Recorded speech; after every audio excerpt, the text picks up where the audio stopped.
Two ticket holders matched all the winning numbers in Wednesday's Powerball drawing, which means they will split $632.6 million jackpot, the seventh largest prize in the lottery game's history.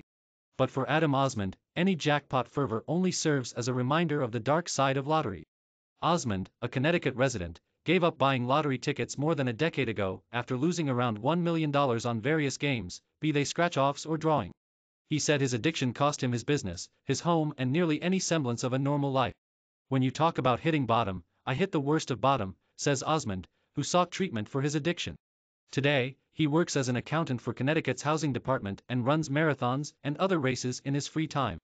Osmond's story may be an extreme one, but it's not entirely unique.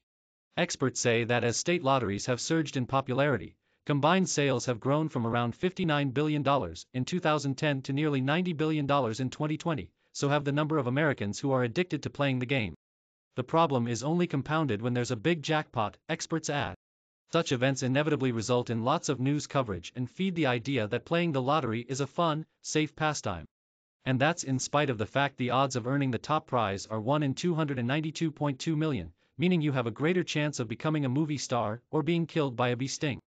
As Americans are enticed to buy tickets with the possibility, however remote, of winning a life-changing sum, there's always the risk that some will become hooked on the lottery, say experts. And those who are already addicted may find themselves further incentivized to play.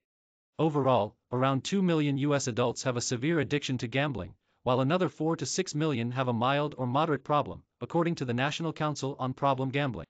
The jackpot mania can also cause those in recovery from a gambling addiction to relapse, says Keith White, executive director of the National Council.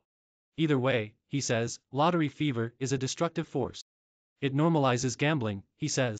Osmond's story speaks to how addiction can spiral out of control. Born in Somalia, Osmond moved to this country more than 35 years ago and attended college. He began playing the lottery sporadically, a dollar here or there, he says, but when he went into the gas station business, he was able to buy tickets quickly and easily at the stores he owned and his problem started. Osmond notes that he hit it big on more than one occasion, but that only fed his addiction. At some point around 15 years ago, he won a $50,000 prize on a drawing game. I put the whole thing back into more tickets, Osmond recalled. Naturally, he lost. Osmond credits running as being what saved him from gambling. It served as a way for him to channel his energy positively, he says. He has competed in more than 500 races, including several marathons. He recently ran the New York City Marathon for the first time.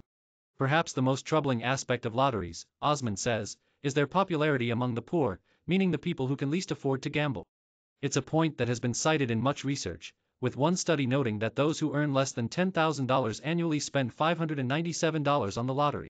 Ultimately, Osmond and others fear the problem won't go away easily, particularly because states are introducing more ways to play the lottery. Indeed, Powerball, a game that is offered in 45 states and run through a multi-state association, added a third night of drawings to its weekly schedule in August. Osmond considers himself fortunate in being able to break the cycle of his lottery addiction. And it's very much a cycle, he says. Anytime you lose, you want to keep playing to get your money back.